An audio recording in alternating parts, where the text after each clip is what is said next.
Chapter 7. We took nothing with us when we thought we would have to flee, so there was much excitement as we packed our baskets. Nonko strode up and down outside the houses, urging us to hurry. "The wind grows strong," he shouted. "The ship will leave you." I filled 2 baskets with the things I wished to take. 3 fine needles of whalebone, an awl for making holes, a good stone knife for scraping hides, 2 cooking pots, a small box made from a shell with many earrings in it. Ulape had 2 boxes of earrings, for she was vainer than I, and when she put them into her baskets, she drew a thin mark with blue clay across her nose and cheekbones. The mark meant that she was unmarried. "The ship leaves!" shouted Nonko. "If it goes," Ulape shouted back, "it will come again after the storm." My sister was in love with Nonko, but she laughed at him. "Other men will come to the island," she said. "They will be far more handsome and brave than those who leave. You are all women of such ugliness that they will be afraid and soon go away." The wind blew in fierce gusts as we left the village, stinging our faces with sand.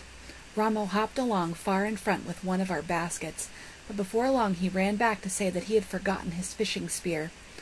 Nonko was standing on the cliff, motioning us to hurry, so I refused to let him go back for it. The ship was anchored outside the cove, and Nonko said that it could not come closer to the shore because of the high waves. They were beating across the rocks with the sound of thunder. The shore, as far as I could see, was rimmed with foam. 2 boats were pulled up on the beach. Beside them stood 4 white men, and as we came down the trail, one of the men beckoned us to walk faster. He spoke to us in a language which we could not understand. The men of our tribe, except Nonko and Chief Matsiap, were already on the ship. My brother Rama was there too, Nonko said. He had run on ahead after I told him that he could not go back to the village for his spear. Nonko said that he had jumped into the first boat that left the cove. Matsiap divided the women into 2 groups. Then the boats were pushed into the water, and while they bobbed about, we scrambled into them as best we could. The cove was partly sheltered from the wind, but as soon as we went through the passage between the rocks and into the sea, great waves struck us. There was much confusion. Spray flew, and the white men shouted at each other. The boat pitched so wildly that in one breath you could see the ship, and in the next breath it had gone. Yet we came to it at last, and somehow we were able to climb onto the deck. The ship was large, many times the size of our biggest canoes. It had 2 tall masts, and in between them stood a young man with blue eyes and a black beard. He was the chieftain of the white men, for he began to shout orders which they quickly obeyed. Sails rose on the tall masts, and 2 of the men began to pull on the rope that held the anchor. I called to my brother, knowing that he was very curious, and therefore would be in the way of the men who were working. The wind drowned my voice, and I did not hear my answer.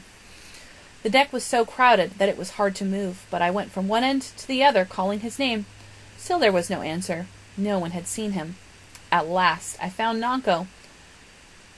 I was overcome with fear. "Where is my brother?" I cried. He repeated what he had told me on the beach, but as he spoke, Ulape, who stood beside him, pointed towards the island. I looked out across the deck and the sea. There, running along the cliff, the fishing spear held over his head, was Ramo. The sails had filled, and the ship was now moving slowly away. Everyone was looking towards the cliff, and even the white men. I ran to one of them and pointed, but he shook his head and turned from me. The ship began to move faster. Against my will, I screamed. Chief Matsiap grasped my arm.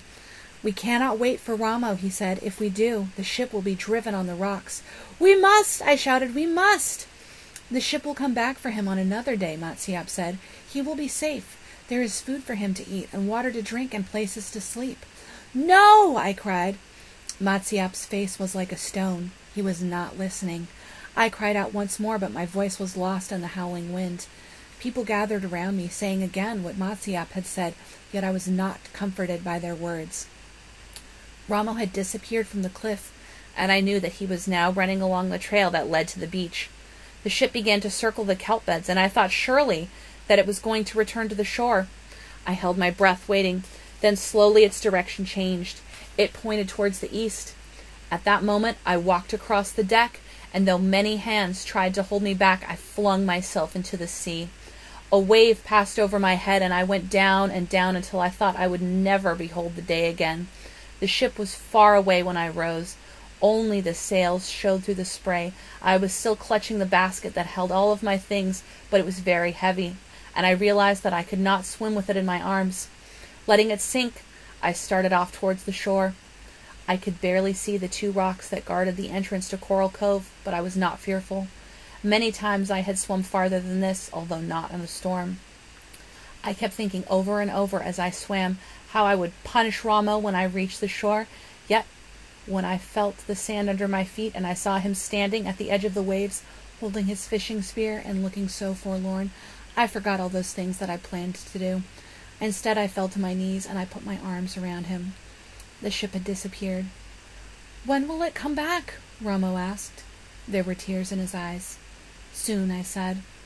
The only thing that made me angry was that my beautiful skirt of yucca fibers, which I had worked on so long and carefully, was ruined.